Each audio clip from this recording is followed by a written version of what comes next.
cards tell you statistics for whether you hit or stand on every move. If you're into stats, this could be your ticket to winning. And it is totally legal. Now, go get lucky. See you in Las Vegas. Let's get lucky. The Pirates use that thing, Joe. It's like once every 15 years, we'll hope for the perfect storm with lightning in a bottle, then we'll try to rebuild it again. Enough, man. In this day and age, with the prospects that you can certainly have by stinking every year and top-flight talent like you see in Paul Skeens, it's just a shame, and it gets on my nerves. Like, for me, being a Phillies fan, I think it's hilarious. Like, I never want Pittsburgh to be good. Why? Not because it's a rivalry. It's just a team you don't have to worry about in the playoffs, and your team can make the playoffs. The Early Line, only on SportsGrid. The NFL has ruined the concept of trade requests. It's not real. It's just a negotiating tactic. I'd appreciate reporters changing the language, because in the NBA, when a player requests a trade, they get dealt. In the NFL, nobody actually thinks it matters. If Jacoby Myers is going to buck that trend, and if Jacoby Myers is going to get traded, we'll see where he goes. Game time decisions, only on SportsGrid. Hopefully starting in 2027, where I think the schedule could just completely get blown up, which would be so exciting for the fans, the players. So there's interesting things that I've heard that that would be like one of the first things that could say that people are talking about, and that things could really get changed up a little bit. The Smiley Show, only on SportsGrid.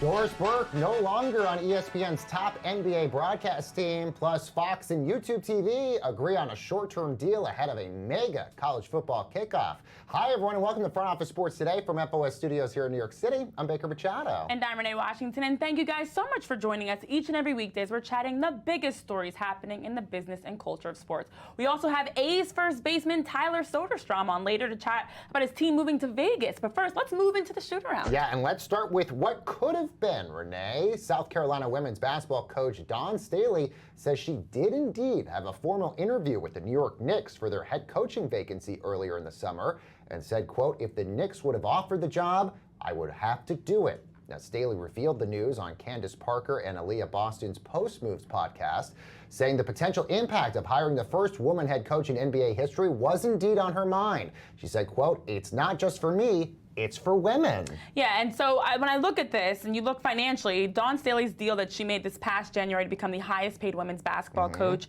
with $25.25 million makes me know this is not a financial move. Right. It is exactly, as she mentioned, about being a trailblazer, because when you look at Dawn Staley as a player and as a coach, she's accomplished so much in women's basketball, including winning 3 national championships with South Carolina, but she's been there for 17 years. Right. She coached with Temple for 8 years. And so this seems like the next step for her to move into a new space, challenging her in a different way, because yes, there are the Gino Auriemmas of the world that might stay with the same program for their entire longevity. But Dawn Staley, why not consider being the first head coach when we haven't had a full-time women's head coach in the NBA? But the NBA might not be ready for her. But the thought of playing in the historic New York Knicks, Madison Square Garden, the legends, being one of the first teams, even going back to the BAA with their history, it makes sense that she was considering. She said she wouldn't take any NBA job, and she is a Philly girl, so she was interested in the Knicks. But we always talk for so long, who will be the first one to break that ceiling? Maybe it's Becky Hammon. There was a point I think a lot of people thought Cheryl Miller could have done it, but definitely Dawn Staley is literally at the top of that conversation.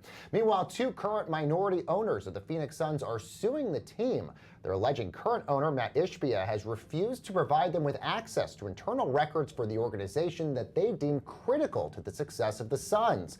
Now, both men were holdovers from previous owner Robert Sarver, who sold the Suns and the Mercury back in 2023, that in the wake of an NBA investigation into the team's workplace culture. Now, the Suns and Ishbia haven't commented, but this is now the 6th lawsuit against the organization just since November.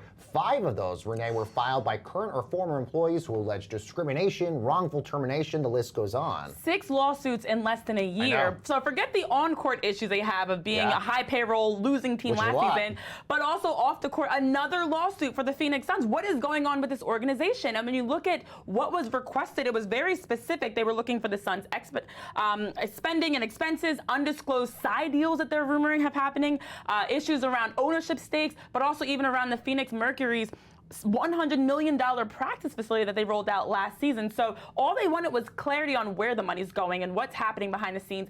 Did not get that, and they mentioned that transparency has been an issue, and that has led to this lawsuit. My goodness, Phoenix. Yeah, let's move to tennis. Speaking of my goodness, well, of course, where 13th ranked Daniil Medvedev was fined $42,500 for his wild antics on the first day of the U.S. Open. That's, of course, where he berated an official and destroyed several of his rackets. This after a cameraman walked onto the court during his first-round upset loss to Benjamin Bonzi. Now, Medvedev received $30,000 fine for an unsportsmanlike conduct, plus a $12,000 fine for racket abuse. The Russian also received boos from the crowd as he yelled at the umpire, which caused a 6-minute delay in the match. And I think both the unsportsmanlike and the racket abuse were fine. And actually, some people called for he should have been maybe hit with some code of conduct issues sooner. Right. But it makes you wonder what is going on with Medvedev, because it's not even about the talent side. I understand he's frustrated, he's not doing well, but the meltdown, the antics, the rackets, yelling at the umpire in Greg Allensworth. This is not the first time we've seen him do this. We've seen him flip off the crowd. We've seen him do a lot of things. So it just makes you wonder what is happening and where do you draw the line? All right, big media news. ESPN has demoted Doris Burke from its #1 NBA broadcast team after just 2 seasons. We got a lot of media headlines to get to, so let's go to that in our main event.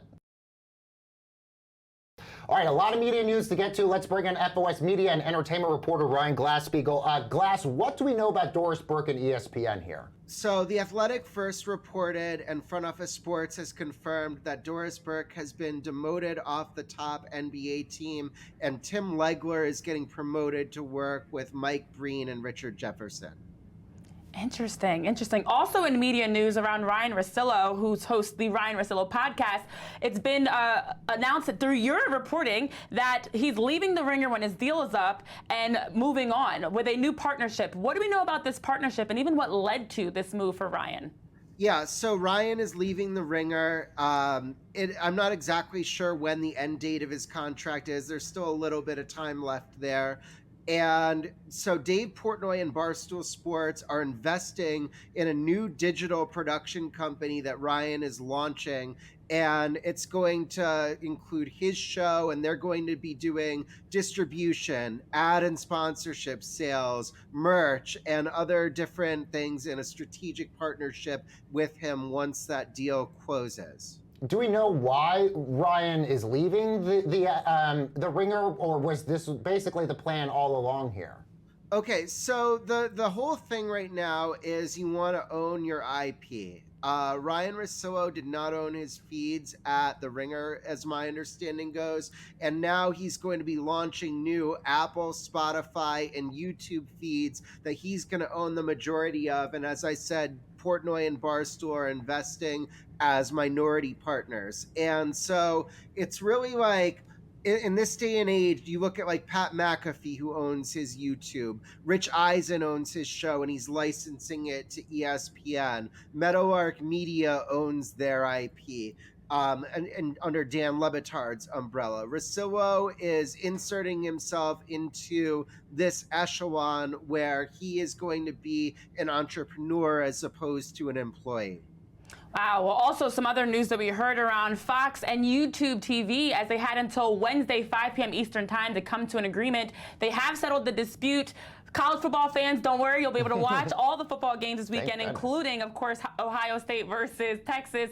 What are the details around this short-term deal that we know of as of now? Yeah, so they didn't specify exactly how short this short-term deal is. So knock on wood for all of our YouTube TV brothers and sisters that this disruption will never happen. The interesting thing here was that the FCC chair, Brendan Carr, came out publicly and said, hey, YouTube, stop being a bully, get a deal done with Fox. And none of us have any idea what Fox is asking for versus what Google's offering, but it was very interesting to see a federal employee side with one different side in one of these disputes. I'm not sure I've seen that before. Yeah, Brandon Carr, the FCC chair, even going on Yankees games lately, mainly because he's friends with a lot of people in the Yankees front office, but also interesting as well. Glass, let's talk about another scoop that you had, and this is involving First Take at ESPN, and it looks like Cam Newton's going to be on that show a lot more. Yeah, so Cam's role is expanding this season. Last year in October, he joined on for every Friday. This year, he's going to be on it more, although we don't necessarily know the precise dates yet because he has a lot of other things going on. He has a show on BET.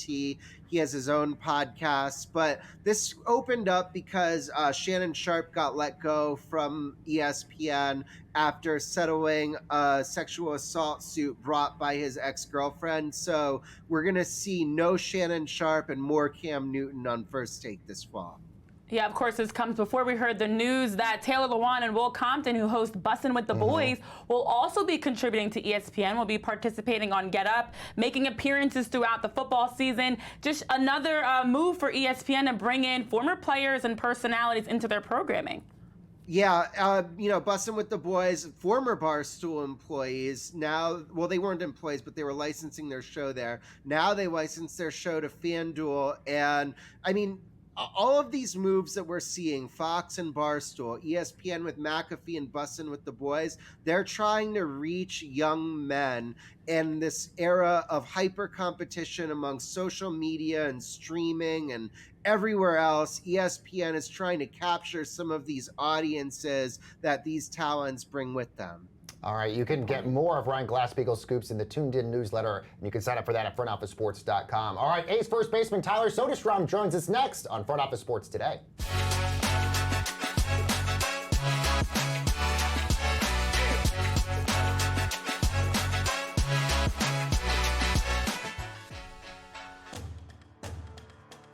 Alabama, Florida State, years Georgia opened with Clemson, and then Oregon and LSU and Les Miles opened with Oregon and smacked them around. Alabama knocked around USC and Wisconsin and Vatech for years. The SEC fears nobody. Stop it. I love the SEC. Put them on. By the way, if you just had an only SEC college football playoff show, it would be absolutely wonderful. How about that out there, SEC backers? SportsGrid's College Football Today. So the Mets, they went through a rough stretch where they were terrible, but, they win the series versus the Mariners. They're kind of turning things around just a little bit. Like, the offense has been there. You said they were in a playoff race. It's tough to say, they need to win. It's like trying to trust teams in different sports at the end of the season. But the hitters are hitting right now. Lean into the Mets, lean into the Phillies. These teams have something to play for, and they're cooking right now. Pro Baseball Today, only on SportsGrid. I think what you saw last year is it's tough to say, it's projectable, but I do think it's something that when you're taking shots here, you're looking for a bye-week coverage wide receiver on your roster or a guy that has upside who's young enough to grow into more of a role. I think the development of Bo Nix was stunningly good last year. If we can build on that again this year, I think Marvin Mims is a really good selection as the 57th wide receiver off the board. Fantasy Sports Today, only on SportsGrid. What does he do after he hits the home run? He walks over to the fan and he pats him on the back and gives him a high five. This is the same fan that's been going after him for the entire game. Dave Roberts after the game saying, hey, look, every once in a while, it's kind of funny to see Shohei, who's got this wonderful personality that we almost never see. It was great to see him do that with the fans. Newswire, only on SportsGrid.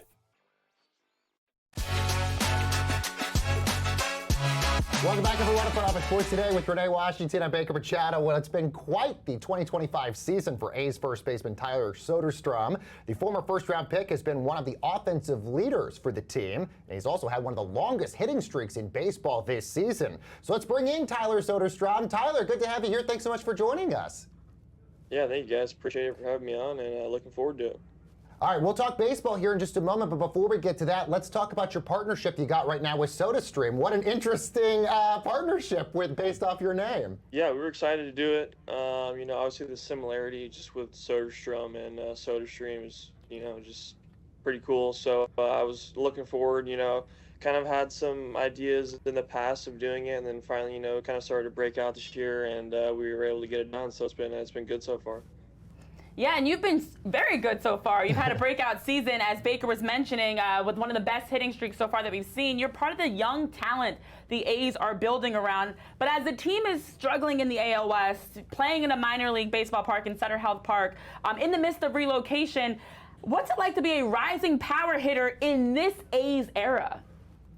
Yeah, it's challenging at times, but we have such a good young group of guys. We count on every day, and we're learning together, growing as a young team. So, we're just taking this time to continue to just get better, get that kind of experience that we need to maybe compete here in the next couple of years, and we're looking forward to moving to Vegas and the next step. So it's been good. I mean, you're from Modesto. You're from sort of the Northern California area. Have you been enjoying playing in Sacramento right now? What's sort of been the fan reaction to seeing you there? Yeah, ever since I got drafted in 2020, I felt like I've spent some time. I got to, in the minor leagues, I played Stockton, and I played in Modesto as well. So there's been some times where before this I got to play in front of hometown fans. But yeah, it's always good playing close to home. You got that comfortability part of it. But yeah, it's been good. I mean, Sacramento's treated us well. I mean, I feel like as a hitter, the ball's been flying. So it's a good place to hit for sure. But yeah, we've just kind of been, dealing with what we've been given. Vegas is going to be here before we know it, so it's been good. Yeah, Vegas should be completed in 2028 with your $1.75 billion stadium, the retractable roof, 33,000 seats that you will have available. That's going to be located on the Las Vegas Strip. I'm curious, as players, how involved are you guys in kind of the ceremonies and the excitement around the move to Vegas? But also, what are you most excited about with this move to Vegas? Yeah, we actually just had a little team meeting about a week and a half ago where we they brought everyone up to one of the suites at the stadium, and we had a Zoom call with both of the architects that are in charge of the stadium. So they ran us through everything that's going into it.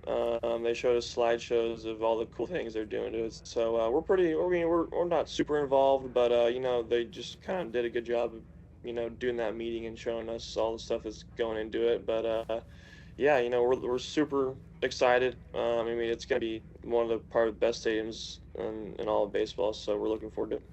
Yeah, the mock-ups of what we've seen so far in that stadium looks amazing, where the old Tropicana Hotel and Resort was at.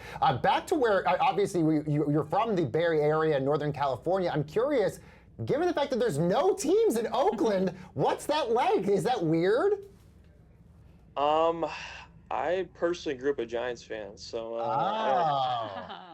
my dad played for the Giants. He got drafted by the Giants out of Fresno State, so I was a Giants fan, so it's not going to be crazy to me. It'll be different, but I think Oakland's a good place for sports, I think, but yeah, I'm not going to think too much of it. Yes, and I am also interested, especially with you guys now, just the Athletics, the A's, not Oakland, not Sacramento, in the midst of this relocation. There have also been some criticisms externally regarding ownership and payroll as players. What do you even make of this criticism? Because you're with this group day in and day out. What do you make of what this team is really building? Yeah, I think the front office has, kind of hinted at the idea. They haven't really been able to do much just because there's been so much kind of unknown with where we're going. I think now that we're going to Vegas, you guys will start to see some more stuff from them. But, I think we're just, as a player, your job is on the field. You can't really worry about that. Me personally, I'm just trying to go out every night and be the best player I can be to help the team win. So. Yeah, and what's interesting is Commissioner Rob Manfred has floated the idea of adding some more cities, maybe Salt Lake City or Portland maybe get a team, maybe they get rid of the divisions.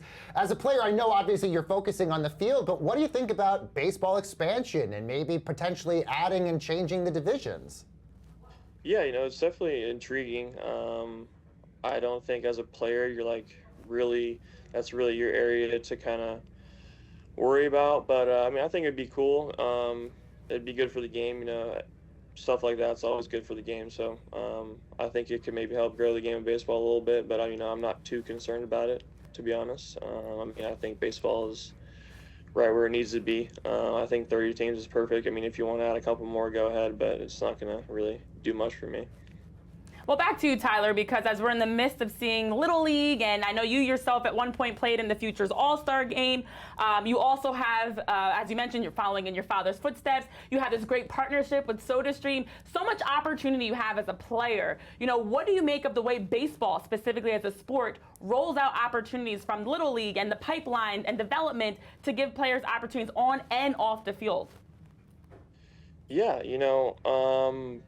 I feel like just having opportunities like that is special. Growing up as a little kid, I probably wouldn't have imagined being able to do stuff like that off the field, but I just think the more, you play the game of baseball, the more opportunities you have to maybe make a kid's day or something like that. So it's super special to be able to, see your jersey in the stands or kids asking for your autograph. I think that's just awesome. So it's been good. Tyler, I'm going to go back to your partnership you got with SodaStream, because this is a long-term partnership, obviously, because it fits so perfectly, in tandem with your name. I guess what goes into getting a partnership with somebody like this that you want to work with long-term, and I guess what's your favorite SodaStream flavor? Yeah, I try and, just let my team kind of, help me with that, and then we were able to get the partnership done. I'm not too sure on, how the whole details of it went down, but we were able to get it done, and, I couldn't be happier with it. So looking forward to do that. And then my favorite flavor of SodaStream, I'm a big carbonated water guy, so probably just like the natural, just lime flavor is good. But yeah, me and my family have been loving the SodaStream. I'd probably use it at least once or twice a day, so it's been good. Wow, once or twice a day. That's very impressive. Love that. That sounds like a delicious flavor, too. Yes, exactly. Thank you so much, ace first baseman Tyler SodaStream, joining us here at Front Office Sports. Tyler, thank you again for joining us. Yeah, thanks, guys. All right, we got a lot more show headed your way right after this quick break.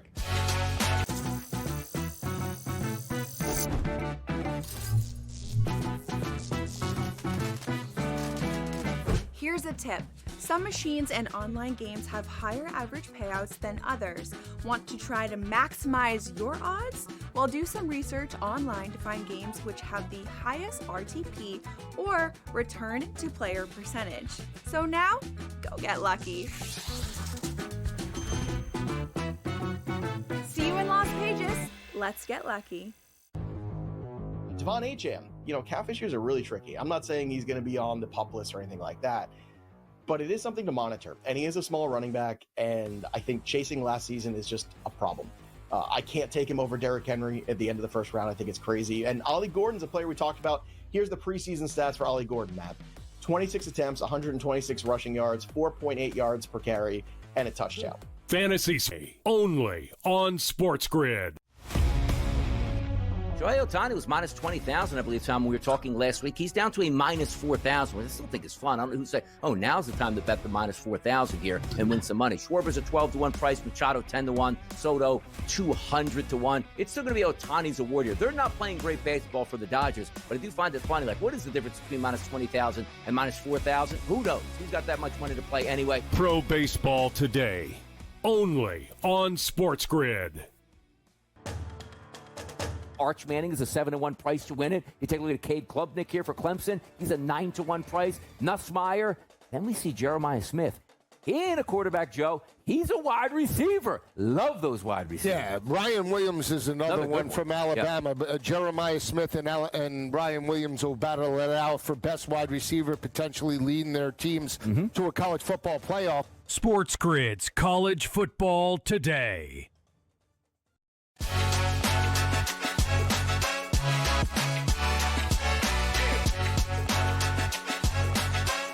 Welcome back back, everyone, at Front Office Sports Today with Renee Washington and Baker Machado. Well, a Michael Jordan, Kobe Bryant Logo Man autograph card sold for $12.9 million. That is the most expensive sports card ever sold at public auction. It actually beat out an old Mickey Mantle card for the record. This, of course, comes as we continue to see record sales on many sports collectibles across the board. So with that, let's bring in the founder of Collect Media, Darren Ravel. Darren, thank you so much for joining us. So what makes this Kobe MJ card so special?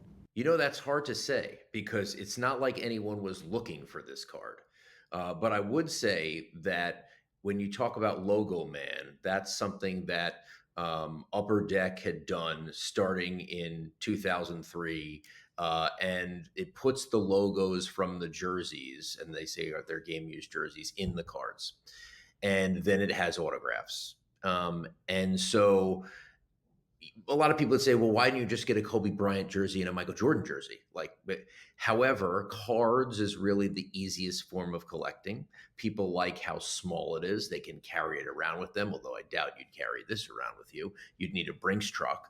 And so although game-used jerseys and the size of the game-used jerseys have been something that has certainly grown, putting little pieces on cards have grown faster. And so if you want me to tell you why this is bigger than a 1952 Mickey Mantle and a SGC 9.5, or why it's bigger than the Honus Wagner, I would say it's not. But sign of the times, at least two people wanted it, and they fought to the death. Talk about the group that bought them. Oh, Kevin yeah. O'Leary, the name that we heard is behind the group that was able to successfully win that auction. Can you tell us more about that? Yeah, I mean, Kevin O'Leary obviously has gravitas from Shark Tank. Everyone knows him. He's seen as a good investor. I think there's a responsibility as far as the hobby goes to say, okay, well, when Kevin O'Leary comes in, let's hope that this thing doesn't go down, because if it does, a guy like Mr. Wonderful won't be so wonderful anymore.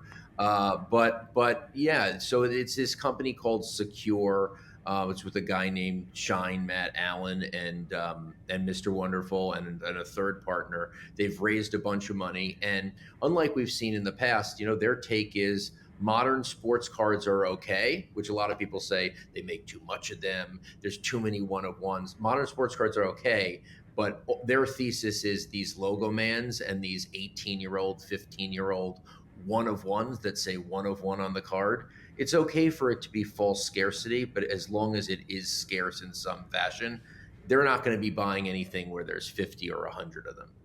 Yeah, Kevin O'Leary getting a lot of heat on social media on this as well, but obviously it's hilarious to see who's. Hey, you got to take it. And by the way, he can definitely take. Oh yes, absolutely. I thought he was going to do the buy as a licensing deal, but they don't allow that, of course. Yeah, and of course this comes on the heels, of course, of Caitlin Clark's cards going for record numbers, and of course Dick's Sporting Goods buying Paul Skeen's card as well. Darren, let's also talk about what you guys over at Collect are doing with the Harlem Globetrotters, especially in celebration of their 100th season. Yeah, so aside from our media side, we do have a consultancy division where we advise teams, leagues, and brands on collectibles. And certainly when you have an anniversary, that's the time to really step it up. So we've approached and have been approached by teams that are and brands that are having their 100th anniversary. There's a bunch of them. 1926, I think, is American Airlines and United. And the Harlem Globetrotters are just an amazing organization. Obviously, they've stood the test of time almost more than anyone. And we're going to take collecting and everything that's going on, collecting, gamification, mystery packs, experiences, and we're going to bring it to the Globetrotters like no one has ever seen before. So we're really excited about the partnership. Darren Ravel, good to have you on the show for the very first time. Darren, thanks so much for joining us. Thanks for having me, guys. Darren Ravel, founder over at Collect Media, and let's see what's bubbling over at the FOS water cooler. Well, Renee, Skip Bayless is back. The controversial sports hot take artist is joining former NBA star Gilbert Arenas for a new digital football show called The Arena Gridiron. This will air 3 times a week starting Tuesday. Now, Bayless told The Athletic's Andrew Marchand, who scooped the news, quote, "I'm more on fire for this than I've ever been." Now, former NFL cornerback Aqib Talib and former NFL coach Jay Gruden will also be on the show. It's all going to be produced by Underdog, who hosts Arena's basketball show, Gil's Arena. So Skip Bayless, Renee, is back. Well, if he's on fire, get the extinguisher, put him out, because this is a collaboration that nobody expected, and I don't think that, according to social media, a lot of people even wanted this collaboration. Right. They are dragging these two linking up. Gilbert Arenas, Skip Bayless. As you mentioned, it's not just them, though. It's Jay Gruden. It's Aqib. It's also Cody Kessler, Gerald McCoy. So they have others involved too, as well as an influencer who's going to be hosting the show in Kinsey. But we've seen so many crossovers happen between athletes and analysts. Why not add to that list, especially All right, guys, coming up on the show tomorrow, NASCAR racer Bubba Wallace is joining us. Plus, we get you ready for the college football kickoff. We'll see you next time.